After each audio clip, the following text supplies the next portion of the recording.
Hello everyone, welcome to logical education. I am Raksha Raghuvanshi. आज 5 अक्टूबर 2021 को Nobel prize मिला है फिजिक्स के लिए। ये 3 लोगों को मिला है।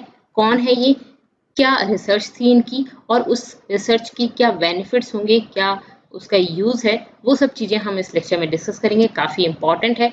इससे पहले 4 अक्टूबर को नोबेल प्राइज अनाउंस हुआ था फॉर फिजियोलॉजी एंड मेडिसिन, तो उसके लिए भी मैंने वीडियो अपलोड किया है और उसकी मैं डिस्क्रिप्शन में लिंक दे दूंगी, तो आप उसको भी देख सकते हैं। चलिए बात करते हैं यहाँ पे फिजिक्स के लिए नोबेल प्राइज। आप मुझे टेलीग्राम, इंस्टाग्राम और फेसबुक पर फॉलो कर सकते हैं। टेलीग्राम पर आपको मेरे वीडियोस की पीडीएफ मिल जाएंगी। इंस्टा पर आप मुझसे क्वेश्चंस भी कर सकते हैं और आप इस चैनल को सब्सक्राइब कर लीजिए जिससे कि आपके पास मेरे वीडियोस की नोटिफिकेशन आ जाए। तो देखिए, ये हैं 3 लोग। नोबेल प्राइज इस बार फिजिक्स में 3 लोगों को मिला है। 2 लोगों को देखिए, अगर हम प्राइस को आधा डिस्ट्रीब्यूट करें, ठीक है, प्राइज मनी को हम आधा आधा करें, तो आधा प्राइज इन दोनों को मिला के मिला है, ठीक है, और आधा इनको, ठीक है। तो 1 पार्ट इनको और 1 पार्ट अकेले इनको, ठीक है। इस तरह से 3 लोगों को मिला है, सुयोकुरो मनावे, क्लाउस हैसलमैन और जॉर्जियो पारसी। इस वीडियो में हम इतनी बार इनका नाम लेंगे तो याद हो जाएगा। क्लाउस, हैसलमैन, सुयोकुरो मनावे और जॉर्जियो पारसी, इन 3 लोगों को मिला है। इन दोनों को एक रिसर्च है उसके लिए मिला है और जॉर्जियो पारसी को दूसरी रिसर्च है उसके लिए मिला है। इन्होंने क्या किया है, इन्होंने जो क्लाइमेट चेंज होता है ना, क्लाइमेट चेंज के बारे में बताया बेसिकली। तो किस तरह से क्लाइमेट चेंज होता है वो सब डिस्कवरी हम इनकी डिस्कस करेंगे अभी। For the physical modelling of earth's climate, quantifying variability and reliably predicting global warming, इसके लिए इनको मिला है। और जो जॉर्जियो पारसी हैं उनको किसके लिए मिला है, for the discovery of interplay of disorder and जो फ्लक्चुएशन होता है in physical system from atomic to planetary scale. यहाँ भी आपको कुछ नहीं समझ आएगा, मैं अभी बता भी नहीं रही हूँ, बस मैं आपको बता रही हूँ कि किन किन फील्ड में मिला है। अब मैं इसको डिटेल में समझाऊंगी तो आपको ये भी समझ आ जाएगा, ठीक है। तो नोबेल प्राइज 3 लोगों को मिला है, 1/2 ज्वाइंटली मिला है इन दोनों को, सुयोकुरो मनावे और क्लाउस हैसलमैन, और जो 1 पार्ट है, अनदर हाफ पार्ट, वो मिला है जॉर्जियो पारसी को। क्लियर है, ठीक है। अब एक एक के बारे में डिस्कस करते हैं। फर्स्ट हम आते हैं क्लाइमेट चेंज के लिए जिनको मिला है 2 लोगों को, उनमें फर्स्ट है आपकी सुयोकुरो मनावे, ठीक है। ये क्या है, ये यूनिवर्सिटी मतलब यूएसए के हैं। आपको बस इतना याद रखना है कहाँ पे क्या है, तो सीनियर मेट्रोलॉजिस्ट हैं जो यूएसए के हैं, ठीक है। तो यूएसए आपको बस इतना याद रखना है। ये किस लिए जाने जाते हैं, इनको जाना जाता है for demonstrating how ozone and carbon dioxide play important role in maintaining the temperature of earth surface, ठीक है। इन्होंने ये बताया कि किस तरह से ओजोन और जो कार्बन डाइऑक्साइड है, ओजोन गैस O3 और कार्बन डाइऑक्साइड गैस CO2, वो एक इम्पॉर्टेंट रोल प्ले करती है इन maintaining the temperature of the earth surface. मतलब कि अगर हम बात करें अर्थ की सरफेस का जो टेम्परेचर मेंटेन रहता है वो किसकी वजह से रहता है, ओजोन की वजह से और carbon dioxide, main important carbon dioxide, ठीक है। तो किस तरह से ये इंपॉर्टेंट रोल प्ले करती है ये। अब बात आती है कि आपको ऐसा लग रहा होगा कि ये तो हमें बहुत पहले से पता है, ये क्या बता रहे हो आप। तो ये डिस्कवरी अभी की नहीं है, ये है 1960s में। उस टाइम पर तो नहीं पता था ना, आज तो 2021 चल रहा है, तो उस टाइम के लिए मिला है।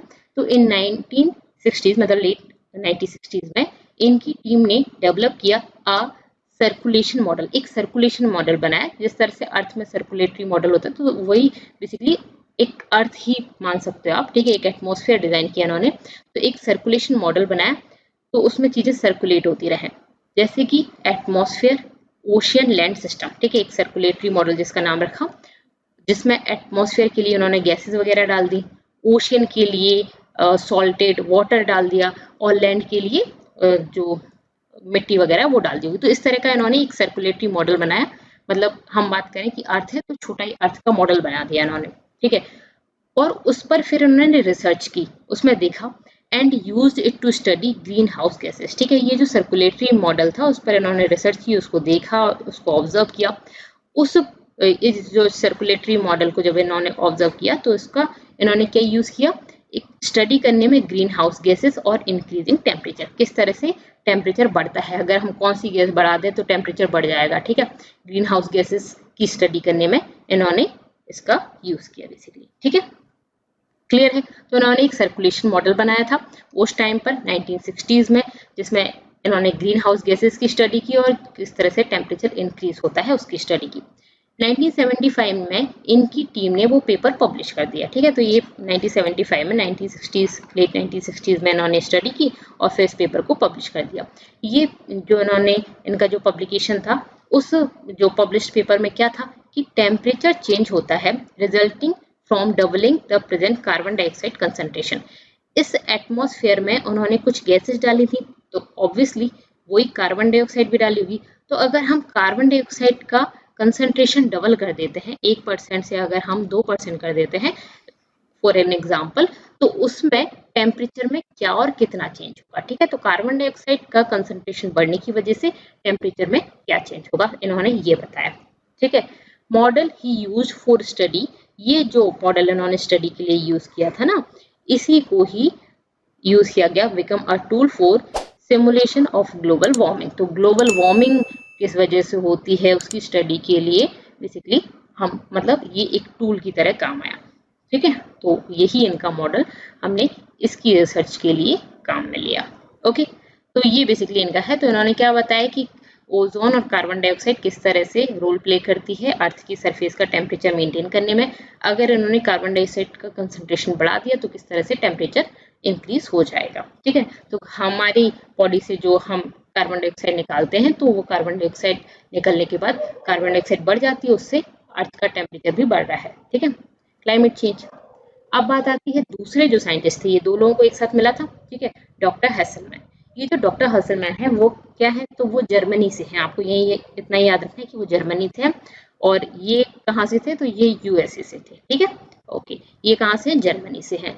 तो अभी प्रोफेसर हैं at Max Planck Institute of metrology Germany, ठीक है। ओके, इन्होंने क्या किया 1970s में, ये जो हैसलमैन थे और उनकी टीम, इन्होंने एक मॉडल तैयार किया that linked together weather and climate, ठीक है। इस मॉडल में इन्होंने ये साथ में लेकर आए वेदर और क्लाइमेट, मतलब बेसिकली इन्होंने भी वही क्लाइमेट चेंज की थ्योरी दी।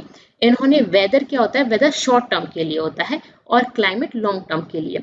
शॉर्ट टर्म और शॉर्ट डिस्टेंस के लिए, लाइक मेरी सिटी में, मैं जिस एरिया में रह रही हूँ उस एरिया का अभी वेदर कैसा है, और एक बहुत लंबे टाइम है 20 साल 30 साल में एक जैसा अगर वेदर रहता है तो वो क्लाइमेट होता है। लाइक इस टाइम पर सर्दियां पड़ रही हैं, इस टाइम पर बारिश हो रही है, तो वो जो 20-30 साल का अगर हम ड्यूरेशन बात करें और एक लंबी जगह की बात करें, जैसे पूरी इंडिया का क्लाइमेट कैसा है, ठीक है।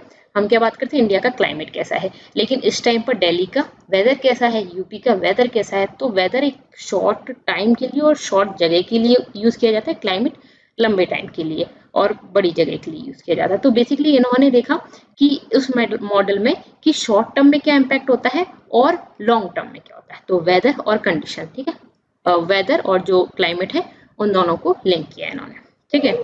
उसके बाद his method have been used to prove that the increased temperature in the atmosphere is due to human emission of carbon dioxide। Same ऐसी ही थ्योरी उनकी थी, जैसे कार्बन डाइऑक्साइड का कंसंट्रेशन डबल करते हैं तो टेम्परेचर इंक्रीज होता है, टेम्परेचर में चेंज होता है। यही मेथड इनका है। इन्होंने दो अलग अलग चीजें करी दोनों ने ही, लेकिन इनका भी यही बता रहा है, क्या बता रहा है कि टेम्परेचर इंक्रीज होता है due to human emission of carbon dioxide. Very important. हम बात करते हैं कि नहीं हमारी वजह से, ह्यूमन इंटरफेरेंस की वजह से क्लाइमेट चेंज नहीं हो रहा है, नहीं ऐसा नहीं है। देखो इन्होंने बता दिया है क्लाइमेट चेंज कार्बन डाइऑक्साइड जो हम एमिट कर रहे हैं उस कार्बन डाइऑक्साइड की वजह से टेम्परेचर इंक्रीज होता है, ठीक है। तो ये 1970s में इन्होंने ये बताया था, आज की बात नहीं है, इतने पहले बताया था, 2021 में हम बात कर रहे हैं। तो अभी हमारे लिए नॉर्मल लग रही है, लेकिन ये स्टडी तक की है। तो इनको इसके लिए नोबेल प्राइज मिला है इन दोनों को, ठीक है। अब नेक्स्ट है जॉर्जियो पारसी। इनको नोबेल प्राइज जो अदर हाफ है वो इनको मिला है और ये कहाँ के हैं, रोम इटली के हैं, प्रोफेसर हैं। ओके, इनकी रिसर्च क्या है, क्या डिस्कवरी है, तो उसके बारे में थोड़ा सा अच्छे से पढ़ेंगे, थोड़ी इंटरेस्टिंग भी और थोड़ी टफ भी है। तो देखिए इनको अवार्ड मिला है for the discovery of interplay of disorder and fluctuations in physical system from atomic to planetary scale, ठीक है। तो किसी भी जो फिजिकल सिस्टम की हम बात करें उसमें फ्लक्चुएशन होता है या डिसऑर्डर है, ठीक है, कोई एक फिक्स्ड ऑर्डर नहीं है। तो इसके बारे में इन्होंने स्टडी की, इसके बारे में हमें बताया from atomic level to planetary scale, ठीक है। एक एटॉमिक लेवल से लेके हम बात करें एक प्लेनेट मतलब अर्थ, पूरे अर्थ का भी हम बात कर सकते हैं, तो इसके बारे में इन्होंने बताया। तो काफी इंपॉर्टेंट डिस्कवरी है। समझ लेते हैं इन्होंने किस चीज पर ये रिसर्च की थी, किस तरह से किया था इन्होंने ये डिस्कवरी। तो अगर हम किसी एटम को लें, ठीक है, फेरोमैग्नेट अगर ला के रखें तो वो सेम डायरेक्शन में, ये जो है इलेक्ट्रॉन सेम डायरेक्शन में आ जाएंगे, ठीक है, सेम डायरेक्शन में आ जाते हैं, ठीक है। तो इनका डायरेक्शन सेम साइड होगा। अगर एंटी फेरोमैग्नेट होता है तो डायरेक्शन अपोजिट होगा। कैसा होगा? अपोजिट डायरेक्शन होगा। बट अगर स्पिन ग्लास है तो स्पिन ग्लास में क्या होता है, इन्होंने स्पिन ग्लास पर ही ये कॉम्प्लेक्स सिस्टम के लिए इन्होंने डिस्कवरी की है। स्पिन ग्लास में ये रैंडम होता है, रैंडमली फ्रोजन। देखिए जैसे कि ये इस डायरेक्शन में, ये इस डायरेक्शन में, और तीसरा इस डायरेक्शन में जा रहा है, यहाँ पे इस डायरेक्शन में, इस डायरेक्शन में, तीसरा इसी डायरेक्शन में जा रहा है। तो कोई फिक्स्ड नहीं है, ठीक है, तो रैंडमली फ्रोजन है, ठीक है। तो बेसिकली स्पिन ग्लास है। तो इसी तरह की जो कॉम्प्लेक्स सिस्टम है ना, उस पर इन्होंने स्टडी की। तो इनकी स्टडी जो मेनली फोकस थी वो कॉम्प्लेक्स सिस्टम पे थी।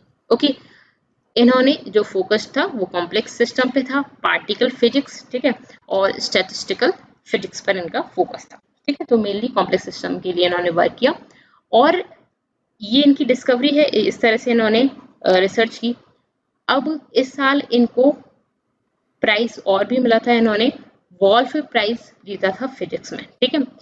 इनको क्यों मिला था? क्योंकि ये मोस्ट क्रिएटिव और इन्फ्लुएंशियल फिजिसिस्ट हैं रिसेंट डिकेड में, ठीक है, इसलिए इनको वॉल्फ प्राइज मिला। इनकी जो डिस्कवरी है वो मोस्ट इंपॉर्टेंट कंट्रीब्यूशन है to the theory of complex system. Complex system जिसको समझना वैसे ही बहुत टफ है, ठीक है, क्योंकि वो रैंडम है, कहीं पे भी, ये इतना छोटा नहीं, कुछ भी हो सकता है, प्लेनेटरी लेवल तक हम बात करें कुछ भी हो सकता है। तो उस कॉम्प्लेक्स सिस्टम के लिए इन्होंने थ्योरी तो दी, जो कि एक इम्पॉर्टेंट कॉन्ट्रीब्यूशन है। इससे हमें क्या हेल्प मिलेगी, इससे हम समझ पाएंगे, इन्होंने हमारे लिए समझना पॉसिबल बनाया। describe many different and apparently entirely random complex materials and phenomena, ठीक है। तो इन्होंने ये डिस्क्राइब किया कि रैंडम कॉम्प्लेक्स मटेरियल, जैसे मैंने आपको बताया रैंडम कॉम्प्लेक्स सिस्टम है, ठीक है, तो किसी भी तरह का कोई भी रैंडम, ये कुछ भी हो सकता है, रैंडम कॉम्प्लेक्स मटेरियल, इस पर इन्होंने इसको डिस्क्राइब किया, इस फिनोमेना को डिस्क्राइब किया। नॉट ओनली इन फिजिक्स, ये सिर्फ फिजिक्स में ही नहीं but also in others very different areas, ठीक है, और बहुत अलग अलग एरियाज में हो सकता है, क्योंकि फिजिकल कॉम्प्लेक्स सिस्टम पर इन्होंने वर्क किया, such as mathematics, biology, neuroscience, machine learning. तो इतने सारे एरिया को कवर कर रहे हैं और इसीलिए इनको जो हाफ प्राइज है, जो नोबेल प्राइज है, वो इनको मिला है, ठीक है। तो काफी बड़े एरिया को ये कवर कर रहे हैं।